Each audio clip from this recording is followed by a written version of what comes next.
Because our God is an awesome God.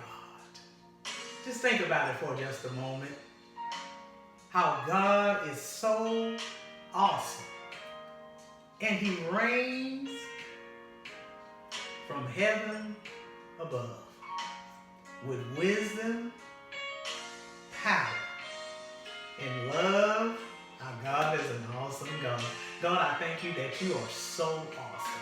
You are so awesome. How could we live without you? How could we make it without the awesome God that you are? Lord, I pray that we'll receive you this morning and that we will know that you are still awesome. You still reign in the heavens above, and you're awesome. Isn't it wonderful to know how awesome the Lord is, because he is so awesome. And I thank God for you. Thank God for an opportunity to show the benefits of how awesome God is. God knows exactly what he is doing. Trust me when I tell you that. He knows exactly what he is doing. In week 1, our subject text was pray for what you cannot see. Week 1, pray for what you cannot see. You can't see tomorrow. You can't see to the future what's going to happen. We can only see so far, but God can see into that. So our week 1 subject text was pray for what you can't see. And in week 2, just last week, no worries. No worries. See, you can't worry about things, because worrying does not even add 1 hour to your life. No worries. And in this week, our topic text for today, the benefits of crisis. The benefits of crisis. There are benefits to any crisis that we go through. God doesn't have us to go through things for no reason. There are benefits to that. And when we look at benefits, there are an advantage or a profit gained from something. So there are benefits in this crisis. There are profits, there are gains in this crisis. He always provides a benefit or a profit when we go through some things, because we may not understand it now, but as the old song goes, we'll understand it better by and by. And there's always a reason that we go through a crisis. See, God just doesn't do things just to be doing it. There's always a reason behind what he's doing. He is a methodical God, and he knows every method, every detail. He knows it all. So our text for today, the benefits in crisis. And when we look at Job 5 and 7, every person born in this world is going to go through crisis. Every single one of us. Job 5 and 7 says, yet a man is born in trouble. We are all born in some type of crisis. When we look at Christ, he was born in crisis, suffered crisis all of his life. He didn't have an easy life, not to say that we're supposed to have a bad life, but what I am saying is you will get through every single crisis that you go through. You're going to get through it. And if you think about it, some are large, some are small, but you have gotten through every crisis that you've gone through. Some of them you've forgotten. Some of them you've learned some things. Some of them you understand why you went through it. But every crisis you've gone through it. You haven't looked at it as a crisis because you've gone through it. You've matured enough now to say, we're going to make it through this no matter what. Might not be easy, might not be comfortable, but you are going to go through it. We face crisis every day in our finances, in our homes, in our jobs, in family, in church, in health. We face crisis all the time. It's just that some of them are large, some of them are small, but we do face crisis. And when we look at Ephesians 1 through 11, in him we were also chosen, having been predestined according to the plan of him who works out everything in conformity with the purpose of his will. His will be done. See, we should take joy in that, comfort in knowing that he works out everything according to the plan of him. He's going to work it out. There's no need of worry. Pray for what you can't see and learn and understand and enjoy the benefits of crisis. See, God explains that he has planned out every detail in our lives and that he uses those details to provide us with providential plans and making us more like him. See, his son, he wants us to be the image of who his son is. And in order for us to do that, sometimes we have to go through a crisis. And if you think about God back in the garden, when he prayed, Lord, if you can get this off of me, please do. I'm not trying to go through this. See, we act like Christ just went through the cross. Yeah, okay, I'm here, I'm ready. No, he went to the garden to try to get that crisis off of him. And in doing so, he cried and he wept and he prayed. But his father said, listen, I've got to allow people to see that you're just like me. I want them to see who I am through you. See, God is trying to show everyone here that's going through this crisis, the entire world, this is my son, this is my daughter. See me through them. So what do we show them? So included in God's plan in your perfect life is a crisis. But there are benefits in the crisis. So the big question comes up, how is it going to work out? That's what we ask ourselves every day. How are we going to get through this? How are we going to make it through this? That's what we ask. But instead of facing the issue, we immediately start to manipulate it so we can find a way to get out of it. And that's understandable because that's who we are. We try to find a way to get out of the things that we go through. And in most cases, we make the situation worse, causing a panic. That's what we do. But let's take a look at it. Most of the crises you go through, they really aren't that bad. I've always said there are more pluses in this than minuses. See, we try to manipulate things so much till we make the situation worse, when actually, if we take a look at it, it's really not that bad. Most things will just work themselves out on its own. Most things will. If you just allow it to just be what it be, it will work itself out. You can't worry about today. You can't worry about tomorrow. You can't worry about anything.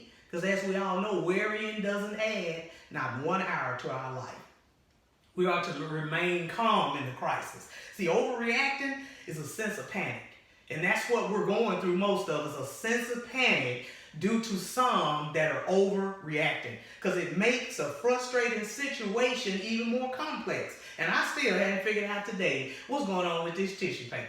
Can somebody just email me or send me a message and tell me what's going on with this tissue paper? But somebody has caused a panic with this tissue paper, and now everybody is just spiraling out of control. I gotta go and get tissue. Now, what does tissue have to do? Okay, I'm going. But instead of running to implement the first solution in our minds, when we start to panic, we need to just take a breather. God, get me through this. I don't have the answers. I know you do. I'm going to wait to see what you have to say about it. See, that's hard for some of us because we've always been Johnny and Jeanette on the spot. We've always jumped up to handle it. Let me get up and get this done. See, now it's time to relax. Remain calm in the crisis and allow God to tell us what we need to do. Third point, we have help all around us. You don't have to be a hero. You don't have to be a shero. You don't have to be the big dog in this, because God will send people your way to help you. Those people will have gifts of wisdom to help you get through this. See, the trouble with most of us, we don't want to ask for help. We're too proud to ask for help. You don't have to worry about the whole church. You don't have to worry about the whole company. Send out a couple of emails. Let them email you back with a strategy. Go to bed and have yourself a good night. But we don't want to ask for help because we think that we have to do it our way. We have to do it all. It's not going to work if I don't do it. Release all of that. Let God take care of it and go ahead and have a good night's sleep. And the last thing I want to assure you of today is the benefits. The benefits in a crisis brings about one major thing. And that major thing in the benefits of a crisis it brings about a change. If you don't remember anything else from this crisis, I know you can actually say some things had to change. And change is really good. Sometimes God has to allow us to go through the crisis to accept and receive the benefits of change. See, change is always good. We learn in changing that we can do more with less. We learn that we can seek God's wisdom more because there's nothing we can do anyway.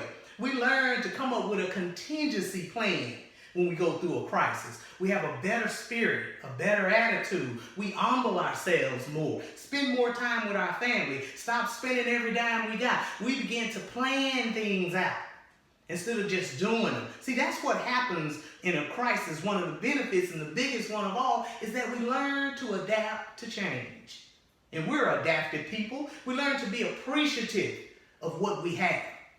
We learn to appreciate the people around us. See, in order for us to be more fruitful and to bear fruit, all of us has to go through a purging or a pruning period. We all have to. If you know anything about fruit trees, you cut off the bad limbs and you prune the good limbs so you can bring about more fruit. And if we look at our key verse for today, John 15:2, he cuts off every branch in me that bears no fruit. See, allow God to bring about change by cutting off the things in your life that's bearing no fruit. We got a whole lot of things going on with us that brings no fruit. We just do it. We have no reason for why we do it. We just get up and we just do it. And we've been doing it so long, but it's not fruitful. You know, some of us will just get up and go to the store for no reason. 25 times a week, we're in the store. Some of us will just get up and get in our cars and start burning gas and driving for no reason. Allow God to cut those branches that bears no fruit. And every branch that does bear fruit, he prunes so that it will be even more fruitful. Allow God to prune the good fruit so you can be more fruitful. All the good things that you're doing, allow God to just cut back just a little bit so you can be even more involved. You can be even more a helper, a giver. You can do that even more. Allow God to prune some things in your life that you know you're good at, so he can show the world that you are more fruitful in those areas versus the ones, the branches that needs to go. Just allow him to cut those bad habits out. Allow him to cut away the things that you should stop doing anyway. See, Jesus says that in pruning each one of you, it will push you toward a closer relationship with him. See, in a crisis, God helps the believer exercise true faith. See, that's what happens in a crisis. And the non-believer began to exercise faith. See, a believer has to use faith in a crisis because we know that God is in control. And we have to hang on to that faith each and every single day. As I state all the time, I see more positives in what we're going through than negative. And I come to tell you today that if your goal in this pandemic is to hurry up and get back where you were, God's going to probably have to cut some branches off of you. See, we shouldn't want to go through crisis just waiting to get back to some things we used to do. We got to take this crisis and learn from it. Get rid of those bad habits. Get rid of the things that are not fruitful in your life and allow God to prune you through this period so you can be even more fruitful. I hope that you are already conditioning your mind and telling yourself, as I make it through this, Lord, cut off the branches that are unfruitful. And the good things that I'm doing that I know I should be doing, I know that I should be saving more. I know that I should be, more friendly. I know I should have a better attitude.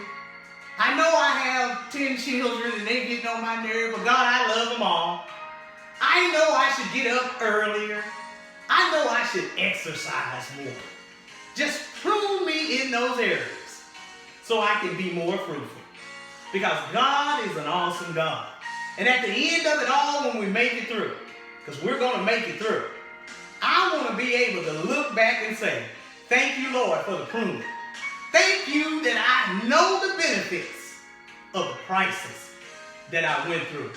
I pray that on this week that you will allow God to